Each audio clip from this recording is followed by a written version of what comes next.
we can vote and be voted for.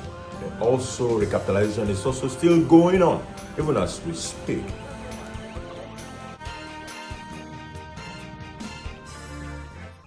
Those who support that the amendments of the committees of the vote do form part of the resolution of this honorable house.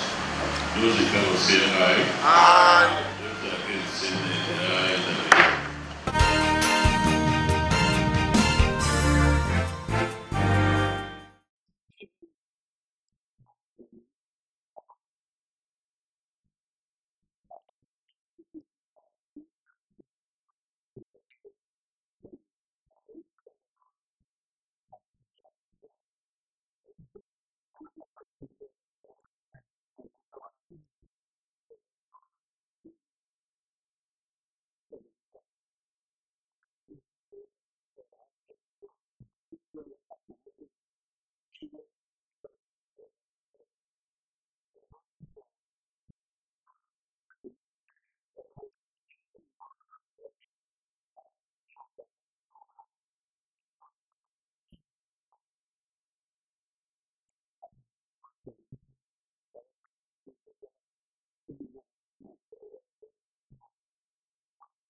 Conceived in the Greek city-states of Athens and corroborated in the famed halls of the American Capitol building, democracy has garnered strength world over as the most system of administering governance. Little wonder Abraham Lincoln attests to its inclusiveness and describes it as the government of the people, by the people, and for the people. For these respondents, gains of democracy in Nigeria goes beyond road construction, payment of salaries and pensions, as well as provision of other social amenities for citizens. It is about democratic values anchored on transparency and accountability, respect for human rights and rule of law, citizens' participation and freedom of association and expression, and the system that upholds them. Today, one way or the other, you have private persons having access to the court to ventilate their grievances in court. We are progressing because at least we can vote and be voted for. We now have representative. For now, you can say your mind, you can speak your mind, you understand. There have been progress, but we are not yet there. Though not without some challenges, many years after they noted, it's still a work in progress. We expect that things should be done differently. I expect, for example, that I will sit in my house, and while elections are going on, real-time election results will be uploaded from polling units, ward, local government, and you'll be seeing all this. The unending task of nation building, they observed, demands complementary roles from both the government and the citizens, as it is believed that the future holds so much for the most populous black nation in the world. From Oka, Benson, Osadebe, NTA News.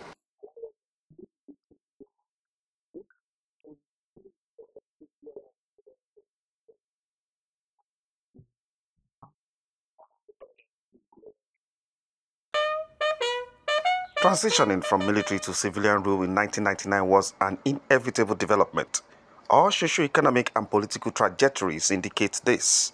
It has been 26 years of democratic journey. The gains include increased citizen participation, periodic elections, and transition of power, a vibrant civil society, human rights progress, people-centered infrastructural projects and policies, recognition of geopolitical zones in decision-making, and economic development policies and programs. Also, recapitalization is also still going on, even as we speak. A strong banking system or a strong financial system is critical to development. So that is understandable why we're doing that. And we've been able to sustainably hold our financial services system to a certain level of growth that has supported the economy in its own way.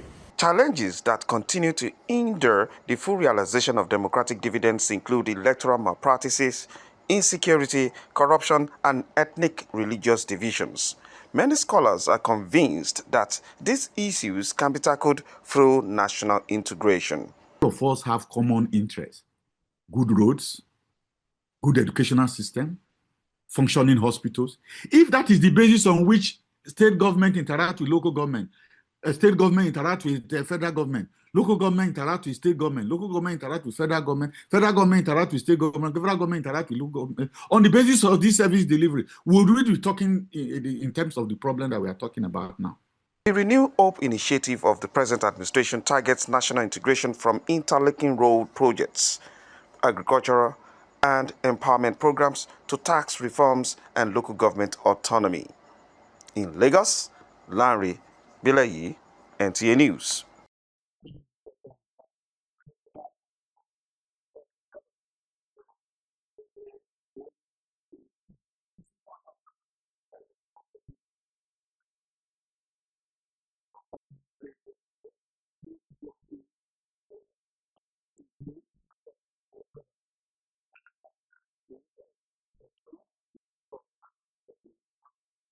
The 7th Legislature of the National State House of Assembly, under the leadership of Danladi Digital, has passed numbers of bills, including private member bills and resolutions, through purposeful representation. So far, in the last two legislative sessions, the 7th Assembly has passed 21 bills.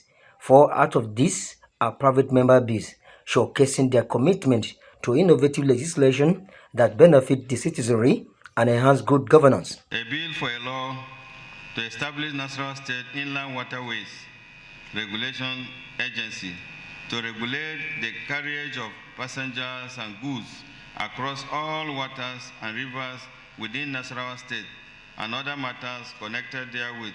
Third reading and pass. Thank you.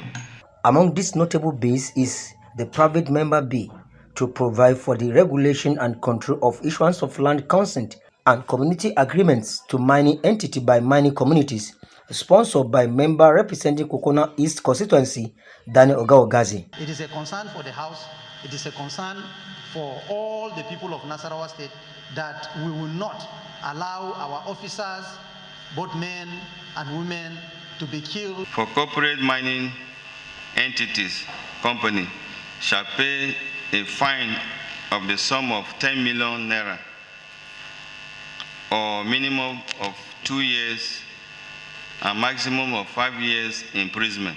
In addition, the House has also adopted 41 resolutions further demonstrating their dedication and commitment to address the needs and concerns of the people. Mr. Speaker, if you go to Madamara and Shamaki, the windstorm took building, school, churches, mosques from roofing level to foundation level. That the local government are relatively doing well financially. It's not everything that we say state. These are responsibilities that the local government can also take. These legislative achievements underscore the Assembly's role in driving progress and development in Nasarawa State. Though, despite their efforts in putting the state line of progress, one will be pondering if there are ever rejection to the will and aspiration executive bills or demands, but the answer is being provided by the Speaker. When it comes to the interests of the state, we work together irrespective of our political parties. We work together.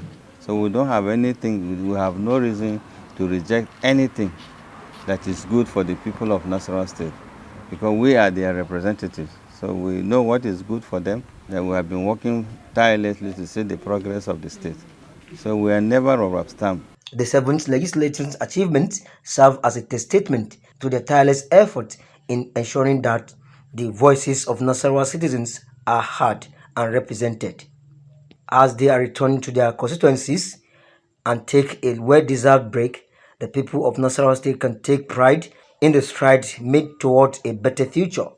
From the State House of Assembly, Adams Abdul Kadri, NTA News.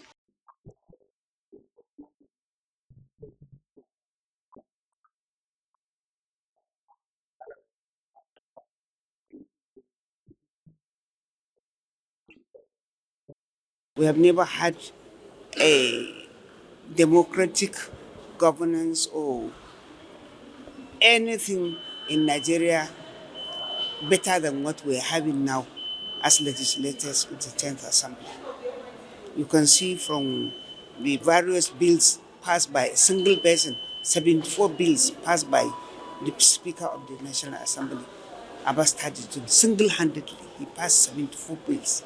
And we have so many people that are now coming on board and are realizing the fact that these bills help in strengthening the Nigerian commitment to democratic dispensations, democratic settings and other things that are happening in the country. You can see that through legislation, so many things have now become stronger in the country. You can see that with legislation, more people are understanding the real reason for having a national assembly as against a military setup in any country. Therefore, what I can say is that democracy has really achieved a lot in Nigeria. All right. And judging by your position as chairman of the Women in Parliament, House Committee on Women in Parliament, we have underrepresentation of women. Truly. And there's a bill, a special seats bill that has killed the That's our bill. second reading. So what should we look forward to? We are looking for the passage of the bill in the third reading, and then finally in the states, and ascension by Mr. President by the grace of God. And we sure that the bill will pass because hitherto people didn't understand what the bill was actually about. And the need for informing the people of the importance of this bill cannot be overemphasized. Because this bill that we are talking about, the special seat bills, is targeting reservation of special seats for women, particularly women, in all the states. What we are asking for is that there should be about 74 women coming. Half of it will come from the Senate. The other half will come from this for National Army, for House of Representatives. And we are also looking at at least six set legislators from each of the senatorial zones of every state. Therefore, what we are trying to do is not that we are going to destabilize the position or the present setting of the National Assembly. What we are trying is just a sort of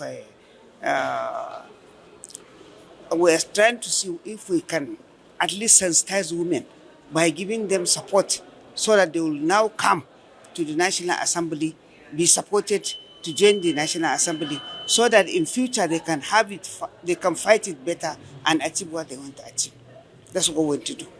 So the special seat bill, by the grace of God, will pass because it's a bill that I'm also a Constitution Committee member, and it's being sponsored by the Deputy Speaker. He is the one that is the chairman, Constitution Review, and any other thing you may think of.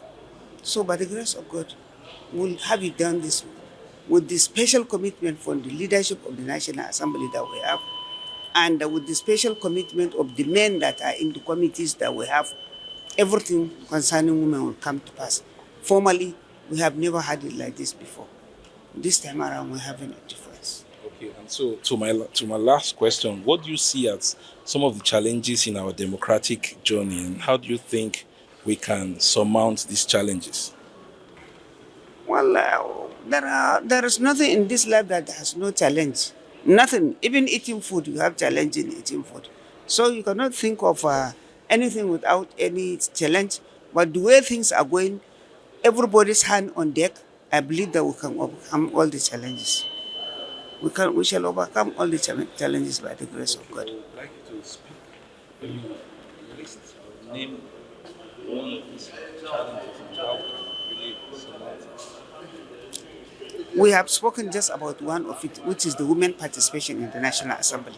You can see that out of 469 members, there are only 19 women.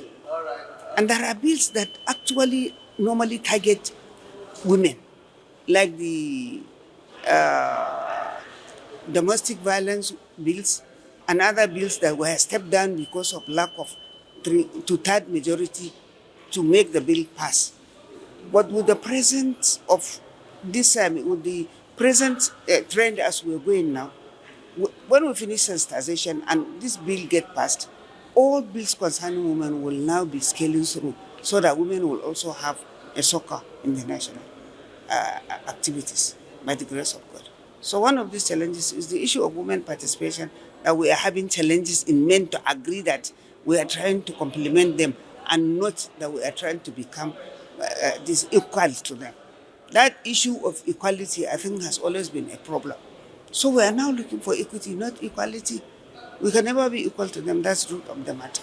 So, by the grace of God, these are the simple challenges we are having. And we are also having issues with this particular problem of insecurity in the country, which is completely, incessantly refusing to get, erased completely. Day in, day out, it is always coming on board. So we're trying to see that why are these things not getting back? Instead, they keep getting moving forward.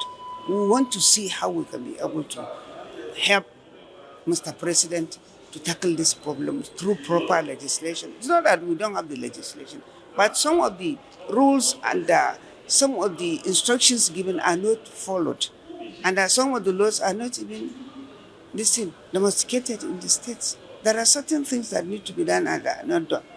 We know that we have some people that we are suspecting who are behind all these criminal acts, yet we cannot get hold of them for one reason or another. There are so many challenges that we need to actually regulate ourselves first before we can now think of having each problem to our own problems in the country.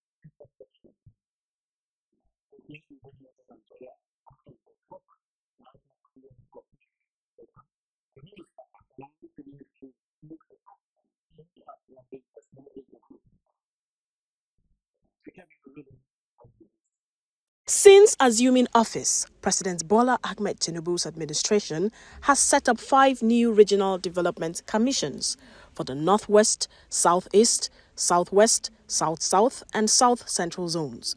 These join existing bodies such as the Northeast Development Commission and the Niger Delta Development Commission. According to Minister of State Uba Meigari, these commissions are designed to tackle region-specific challenges head-on, providing tailored solutions that touch on healthcare, education, infrastructure, and security. So I need to manufacture drugs. Now, instead of importing drugs from Egypt, Malaysia, India, and sometimes we don't even know the sources, although there are agencies saddled with that. We manufacture drugs here, we save forex, we create employment, we are guaranteed of our sources of drugs and its condition. Because what the pharma grade does is it's a cold store chain. You have, and it's computerized, you can monitor the shelf life of all drugs available. And I spoke about the Arikime Primary School in Portisco, which housed over 19,000 pupils with first-class facilities. Before now, in the 6 states of the Northeast, there was just one MRI machine. We are acquiring 12. No. Not 2, not 3. They too will need to develop some KPIs. Not we are waiting for them to come and feed us back. No. Joining the conversation, Dr. Abdulrahman Abu Hamisu, a political scientist, commended the progress so far, but called for stronger inter-regional collaboration. He recommended the adoption of a robust monitoring and evaluation framework, including the use of geotagging for projects and the appointment of competent professionals to lead the commissions. These, he noted, are critical steps to ensure that projects deliver real impact to the people they are meant to serve. So, if you are a field person, then you tend to achieve more, because the picture they are coming to give you, if they know that you will go to the field to verify, then they will be a bit circumspect, they will do the right things. So, issues around monitoring and evaluation is very key. And that was why I talked about the issue of baseline. Reiterating the government's position, the minister emphasized that under President Tinubu, the people remain central to all policies and programs, reflecting a vision where regional development is not just political, but personal and practical for every Nigerian. In Abuja, Kemini Williams, NTA News.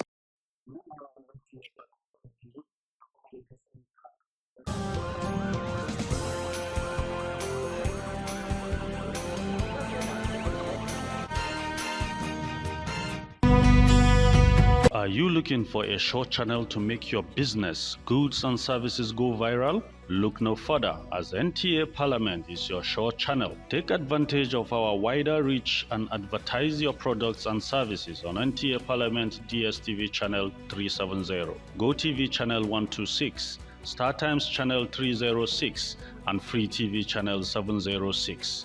For more inquiries, contact the Marketing Department, NTA Parliament, NTA Headquarters Area 11 Garki Abuja, or call these numbers 080-383-40464 or 080-770-78055.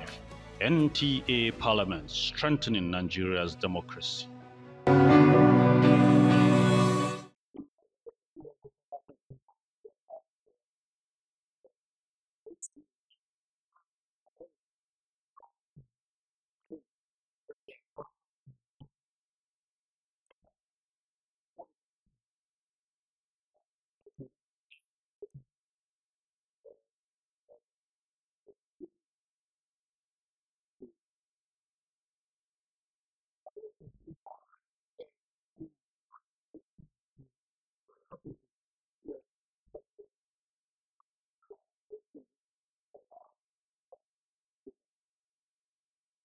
Key considerations and recommendations which should be integrated into the Abuja master plans and be integrated where we are. We will present our document, and we want you to kindly look into it, because we have really sacrificed our own land for the building of this nation. But at the end, we the Nigerian people are having negative consequences, and we foresee, we being the host, we should be treated as Nigerians, not as second-class citizens. The House of Representatives has mandated our committee to collaborate closely with the honorable ministers of the FCT and other relevant stakeholders in providing comprehensive, sustainable, and human-centered alternatives for the resettlement and reintegration of both indigenous and non-indigenous residents of the FCT. We are able to produce a memorandum. We send it to the Honorable Minister of State. We send it to the Honorable Minister of State so that for our input, and also she will send it to the Honorable Minister for his input before our final submission.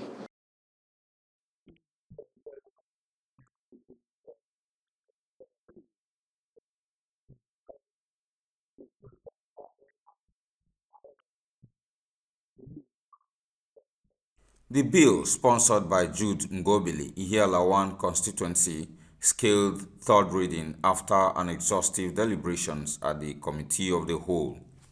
Ngobili, while urging other members to support the bill, explained that it is aimed at enhancing transportation efficiency, accountability and safety of commuters in the state.